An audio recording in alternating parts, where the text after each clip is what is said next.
Yeah. happened, yeah. Oh, that's big Hey, news. I'm Sarah Gonzalez. Welcome to the news and why it matters. Glenn, what's your top Well, story? I just got some news from Stu that I wasn't aware of, and it might change things. But you know what I was going with is this Epstein story that I think is one of the big problems that we have in America. It's all wrapped up in this story. Yeah, two big stories on sex scandals came out yesterday. Les Moonves, another big development in that one. But I was with Jeffrey Epstein on that. Well, I wasn't with him anywhere. Just get that clear, Miami Herald. I did not do it. Would have been a hell of a weekend. Well, yeah, probably would have. Hell is a good word there. But yes, I was on that one too. I think. Could you give me the update on what you just told me before we went on? Yeah. Oh, Mark Lamont Hill. Yeah, he, the CNN commentator who came out with some pretty anti-Israel, borderline genocidal, sort of we want Israel not to exist comments. I am shocked. Has been fired. I am shocked that happened. I am too. That's good. I am too. Andrew. Chinese designer babies, or I should say genetic engineering in China. Okay. All right, can't wait to get into all of that. First, want to thank our sponsor, Brick House. Brick House, if you have not heard, makes you, men watching, able to not eat your vegetables. This is the greatest thing ever. That should be the only thing that I should have to say. No, seriously. There's the flying car, the promise of the flying car. I want my flying car. That was promised. Never got one. This is right up there with the flying car. You never have to You eat hate vegetables that much. Oh my gosh, I hate vegetables. I hate vegetables in salad. I hate it with a passion. Oh, wow. I mean, seriously, when I get up into heaven, I'm having a few conversations with God. And the first one is, how come everything I like was bad for me or fat? Why? Why? That's not right. It's actually a great Injustice. Well, I actually am weird and like vegetables, but I also really love Field of Greens. Can I ask you a question? Yes. Have you ever sprinkled Field of Greens on vegetables? I haven't. You get double vegetables. Wow. Don't say that. Now my wife will be doing that. It just blew my mind, I have to tell you. Yeah. But one scoop is one full serving of fruits and vegetables, organic fruits and vegetables, and you can mix it in water, milk, smoothie, however you like. It tastes delicious. I will tell you, I would drink it if it tasted like Listerine gone bad, but it doesn't. So you can go to brickhouseblaze.com and get 15% off your first order by using the promo code GREENS, or you can text GREENS to 41411, brickhouseblaze.com. Glenn, what are you going with, Epstein or Mark Lamont Hill? I think I'm going to go with Epstein, and so Stu picked that as well. Yeah. Stu's really been digging into this story, and I want you to listen to this and use it in a way to frame how you feel about what's happening on the border. The people that are coming to the border are coming here for what? Jobs, economic freedom, whatever. But that is a promise of this nation because we are a nation of laws and our justice is blind. Once justice takes the blindfold off and says, well, now, wait a minute, I mean, you're going to get a special sweetheart deal because it's you, we're over as a nation. Now listen to the story. I'll do is, I mean, it's a really long report. It's in three parts. It's incredible reporting by the Miami Herald, lots of depth. They've got a bunch of stuff that we had never before known. Jeffrey Epstein, though, a big billionaire, sort of hedge fund guy, very connected politically. He was a guy who, donated lots of money and hobnobbed with a lot of big names that you'd recognize. Bill Clinton, I mean, even some level Donald Trump, Alan Dershowitz. They all hang out Prince with the same Andrew. people. Yeah, like they all. I mean, and it was in Palm Beach. So long story short, and you should go read the whole thing. It's worth it. Because it's just so creepy. But basically, he came up with a system basically to say he would pay $200 to $300 to underage girls, 14, 15, 16 years old, to come over and give him massages at his house. And he essentially, he would get very sick of them very fast and want younger and younger girls. And one of the things he did is he essentially turned it into a pyramid scheme. He would have the girls come over, they would give him massages. Some of them ended in sex, some of them didn't, some of them in other weird, creepy activities. And then when he got kind of bored of them, he would say, I'll give you even more money if you go out and recruit new girls to come. So he had an inflow of girls, sometimes 3 and 4 a day would be coming over there. And the total number is believed to be around 100 total teenagers from, Palm Beach it's not New York City. 100 high school girls from one smaller county like that is. I don't know how he ever believed he was going to get away with this, but there's a longer story there. He eventually does. One of the girls does talk to their parents. The police come. They talk to the girl. She identifies a couple of others. Then they identify more, and the pyramid breaks down. And eventually, they discover all of these victims. He immediately goes into major defense mode and hires every big name attorney you've ever heard of in your entire life. Not just Dershowitz, but what's his face, Kenneth Starr. Like from both sides of the aisle, went full-fledged defense on this, and pressured the people locally so badly that they were only going to give him a misdemeanor. A guy who is now Trump's Secretary of Labor. Eventually stepped in and said, "Oh well, we'll give you a felony prostitution." Conviction and one other conviction, and he has to register as a sex offender. But there's a lot, of course, what really happens at the end of this. First of all, we should point out the accusation itself is basically calling 14-year-olds prostitutes, right? Like they're not like these are victims of a crime. So they did not consent to this. This is not that does not make them a prostitute. But that's and that's one of their big oppositions. They really didn't like being called prostitutes when they're 14 years old, although they were being paid for all sorts of nonsense. Anyway, the local police were very much on top of this, and they wanted to put this guy away. They realized how bad it was, but the pressure to the higher-ups made them plead down to these lower cases. And the cops were so concerned about this, they actually turned the whole thing over to the FBI, and they said, "You guys take it because this is breaking down here." The FBI went through and found even more stuff, more craziness, all sorts of proof too.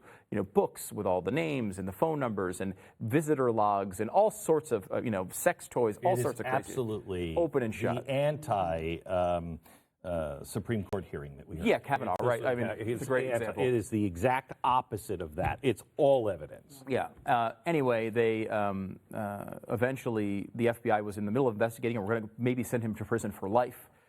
They then cut that deal. He got 13 months in prison, and in addition to that was attachment of a no prosecution clause. So they couldn't go after him for anything more, and they couldn't go after anyone else around him, any of his friends that also might have been involved, and it canceled the FBI's investigation, which I had no idea was even possible from a local official. This is the locals that did that. The locals that did this. He got 13 months in prison. Instead of sending him to a normal prison, they gave him his own private wing of the jail with his own private security, and they let him leave for 12 hours a day to go to his office and work. So he slept at a hotel with bars. Slept at a hotel with bars. Yeah. That was essentially his punishment for 100 victims, and almost all of them were from disadvantaged areas in terrible home situations, and it's ruined many of their lives. I mean, it's destroyed their lives in many ways, and he got basically no punishment out of it. Nothing substantial in my mind. So I think that this shows the rule of law in America is truly corrupt now. It's truly corrupt. We were talking to Mike Lee about this particular article. We happen to be talking about other things, and we talked about this case, and he said, I'm going to look into it. He hadn't really been following it. But that's why he was saying, we have to fix our criminal code, because it is putting people who have, marijuana, a dime bag of marijuana, away for 55 years, and this guy... Because they don't have the money. Because they don't have the money. Justice must be blind. Yeah. Has to be. Yeah, I mean, it really is. It's a disturbing one, and to kind of... to talk a little bit about the way it was presented, I think the Herald did a great job with the reporting.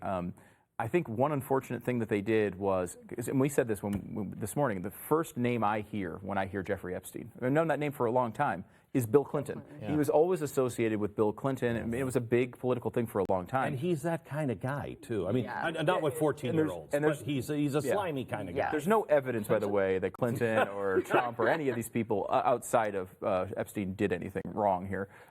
They just associated with this guy, and they flew on the plane that took a lot of these girls around the world, which is a little shady. May I jump in for a second? Yeah, of course. This is something that I did not know about the underage girls here, but I remember when it broke about 3 years ago. It was during the 2016 campaign. Some of it is leaked out. There's a lot of new stuff in there. He'd already been a registered sex offender at that time, Epstein. But at the time, the story was that there was a young woman on the island that he owns that claimed she was a sex slave. Who literally could not leave. So there were allegations of sex slaves on this island, in addition to everything else. The thing I found really interesting about that story, because I looked, because it sounds so far-fetched. A billionaire owns an island with sex slaves. The thing that I found really interesting was, when you look at Clinton, you look at Trump, there's nothing confirmed that's illegal. We do know that Clinton went on his plane several times and sometimes dismissed his Secret Service so that they could spend time with their family. Nice. So Very nice. And he would go to the. He did go to the island. He went to the island that allegedly had sex slaves, and he almost certainly was doing something on this plane, I would assume. We don't have that much with Trump. I think Trump has been documented with meeting with him, and we know that he's got Trump's numbers. What I find so interesting is that neither of them ever brought this up. During the last debate, Trump brought in Juanita Broaddrick. Yes. Yeah. He brought in Paula Jones. Didn't mention the fact that Clinton was on a plane owned by a guy that owns sex slaves Called the Lolita Express. That I find that really fascinating. That it seems to me they had like a mutually assured destruction on that plane. I love how you're jumping to the conspiracy theory because That's where we want to go. I'm on board here. You're a rookie. Let's take this down another level, shall we? Okay. Reptoids? The guy who made the deal, you're only going for 14 months, and don't worry about it. We'll give you your own wing. That guy who made the deal. Where is he now? he was just a local official then. A few years later, now he is the Secretary of Labor of the United States, which is, it is pretty interesting. And there's nothing to this. This is all nothing to this. This part of It's it. just peculiar. It is peculiar. Another thing that people have pointed out, and we like Alan Dershowitz. We've had him on the show many times. Listen to this one. But one of the reasons we've had him on recently is it's interesting how defensive he's been on Trump. He wrote a whole book defending Trump. He's been very, to me, odd for a liberal professor, right? But now he's back in this thing as an allegation. I don't know if there's anything to it. I mean, as far as Dershowitz goes, by any means, I don't want to. I'm not making that accusation by any means. But there is going to be a liberal Alex Jones who is going to put all this together, and it's going to go. But the good news unlike with Alex Jones stuff, it's going to get to CNN. It's going to get to MSNBC. Yeah. It's not going to take long. But the good news is it will have to include Bill Clinton. Yeah, but again, they're done. Mutually assured destruction, and which is interesting. It's almost like when MSNBC didn't want to run what's his name stories, and he had to take him to Vanity Fair. Ronan Farrow. Farrow. Well, yeah, it's almost like the media is like, let's just all play nice here. We don't need to make a big deal out of this story. Yeah, and that's kind of where I was going. Just quickly on that is that when you have the way they presented it was a little problematic to me, even though the reporting was great.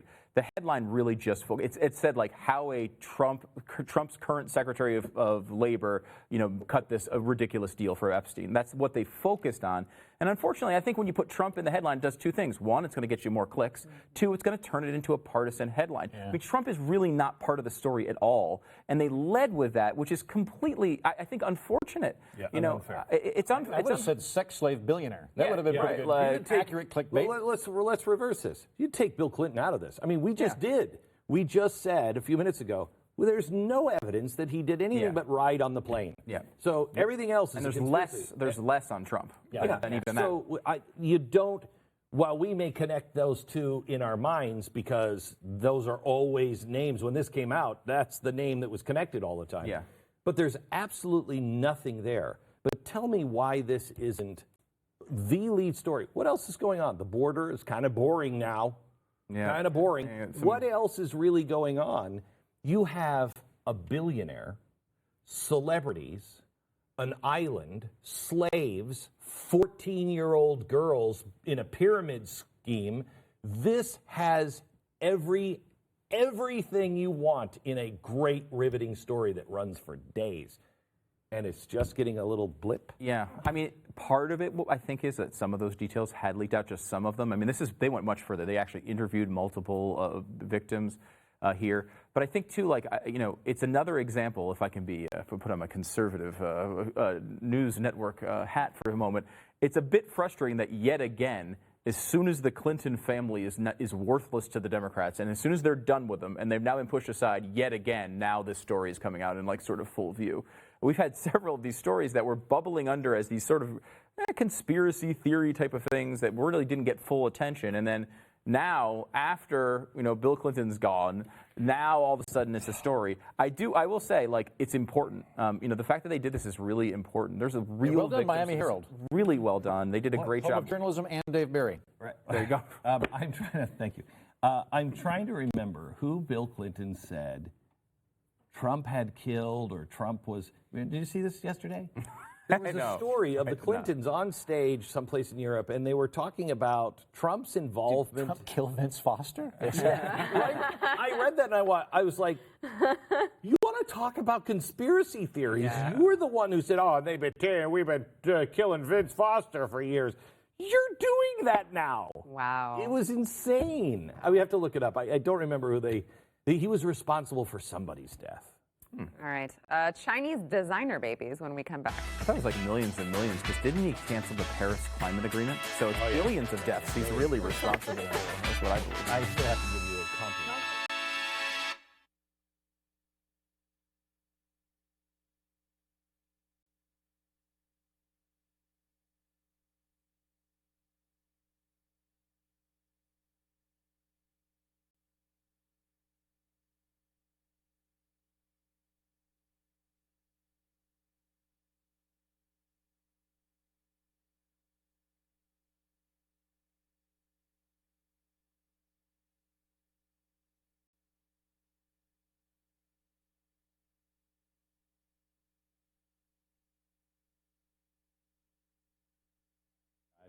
All right, before we get into more, I want to thank our sponsor, My Patriot Supply. We are all a bunch of preppers here because you never know when there could be some sort of disaster that could take place. You've got hurricanes, you've got flooding, you've got maybe you live in a border town and you don't know what's going to happen there. You might end up going to jail for 12 hours a day in a private luxury wing where they're... No, you don't go to jail for I'll be 12. so lucky. Get out of jail for 12 hours a day, too. Yeah. So, yes. But while you are in said jail, hotel, you're going to need some food, right? So My Patriot Supply, they've got a 25-year shelf life, and they've come in these totes that you can very easily throw them in the car and go whenever you've got an emergency. It's going to come in handy. Yes, there are people who maybe store for like a year. Not naming any names over here. I'm just saying, that seems a little short. But in all seriousness, you need at least a couple weeks of emergency food. This is the way to do it. It tastes great. You can go to preparewithnews.com. Get a 2-week emergency food supply kit for $75. That's a steal. It's worth it. It's there for when you need it and you don't have time to plan. So plan ahead. Preparewithnews.com. Get that 2-week emergency food supply. Andrew, Chinese designer babies. Yeah, I thought this was a really interesting story. It goes into bioethics. It's happened earlier this week, or it became public earlier this week. There's a doctor I should say a physicist. He's not actually a medical doctor, but there's a physicist in southern China who announced that he had used CRISPR, which is the main gene editing program, to actually edit the genes onto babies that have just been born. Their names are Lulu and Nana. Now, the reason this is a big deal is that we're genetically engineering babies now. Now, I should clarify, this has not been confirmed by independent sources. It's possible this is fraudulent. That's happened before. We've had reports of a cloned baby in South Korea that turned out to be false. But in the event that it's real, we've crossed a threshold where we're actually modifying human beings. And there are different ways we could do this. There are different ways that are kind of in use right now. Like to my knowledge, if you get an in vitro fertilization procedure, they have to make multiple embryos, and they will screen some of them for things like Down syndrome and things like that. Yeah. So that's already in use. But what we've done is we've gone past that. We've gone actually past the next step. The next step would be there's an embryo with a gene that we can fix. And what he's done is he's gone in and made a sort of preemptive protection for the gene. The parents of all of the couples that participated in the experiment that he was doing, or therapy he was doing, take your pick, all of them had a father that had HIV. And so the sort of rationale for this was that he was modifying a gene that makes a certain protein, which is how HIV enters cells. So if you remove that gene, you have a much, much stronger resistance to HIV. Okay, but it's different than I have my embryo has a problem with it, we're going to fix it. We're going to make it even better than it would have been. So it's doing an enhancement, and that opens up all sorts of really fascinating, interesting bioethical things. Let me tell you about this. I think this is fantastic, and because I read about a doctor that was, because they all thought blonde hair and blue eyes was great, and so he was trying to make people have blue eyes. It's so great. Shocking. Here's why I was like, shocking we went here. Wait. But here's why. Dr. Oz? Dr. Oz. Here's the thing. What makes this different than what the Nazis wanted to do We just have technology. They're barbarians because they were shooting dye into people's eyes. We're just taking the embryo and going, you know what, if we turn this, this, and this, we get that. I think yeah, I agree. I think, and I'm not in this camp, but I think that there's a point to be made that people are trying to use it for good. Okay, so right? what is but, so I'm in that camp. I'm in the transhumanist camp. I think this is hang great. on just a second. It just... I think this is just worth having a conversation. Sure. I Yeah, honestly absolutely. do not know the right answer. You know that my daughter has cerebral palsy. Yes. If I could take that away from her, I would. I prayed and prayed and prayed, Lord, give that to me. Please, please, please. If I could take that away from her, I would. The greatest struggle in my life is watching my daughter struggle. However, because my daughter was born the way she is, she has changed me fundamentally. She has changed so many people around her.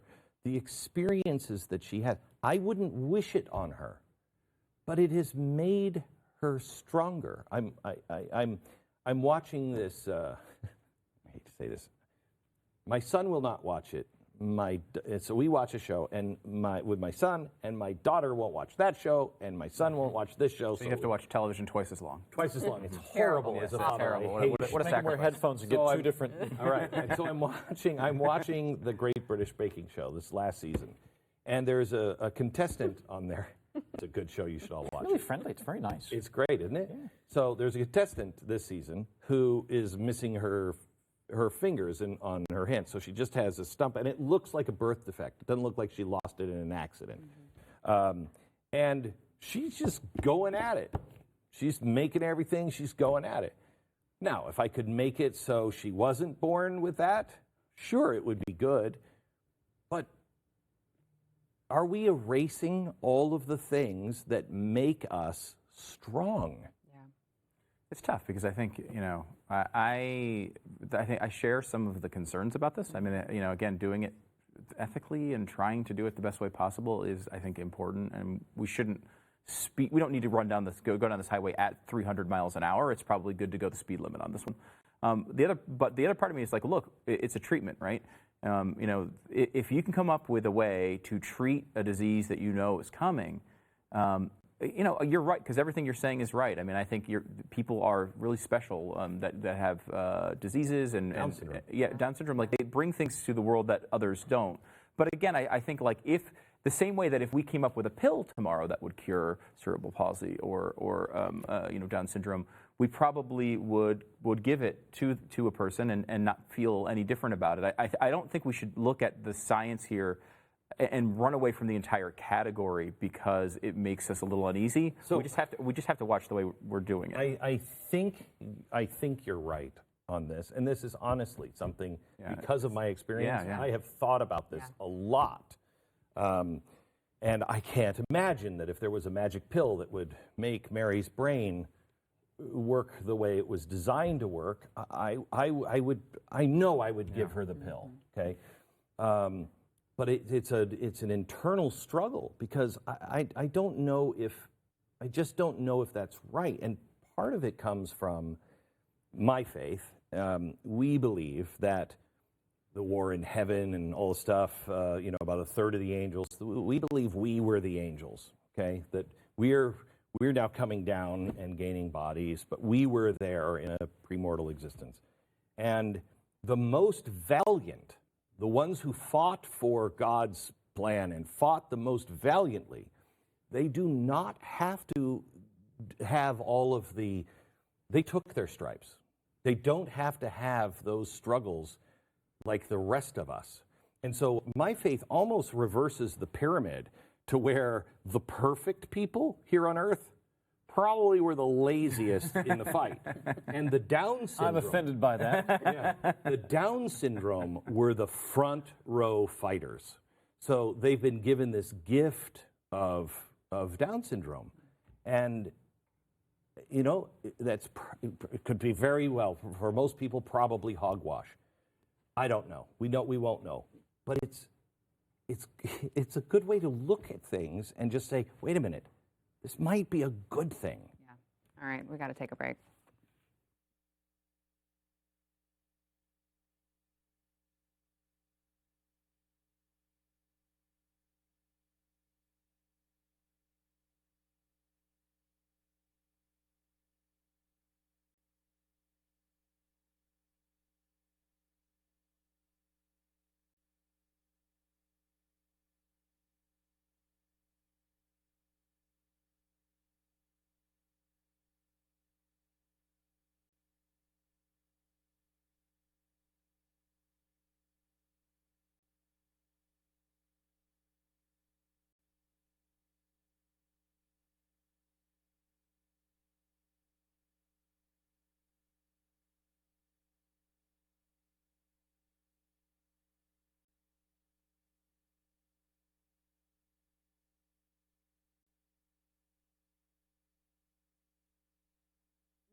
Neanderthal. Before we go into overtime, I want to remind everyone that we have a merchandise shop, shop.theblaze.com. You can get this lovely sweatshirt that I was lucky enough to wear because it's so freezing in here. So I was like, oh, I'll wear the Blaze sweatshirt. It'll be fine. We'll see you guys in overtime. Yep. And a big compliment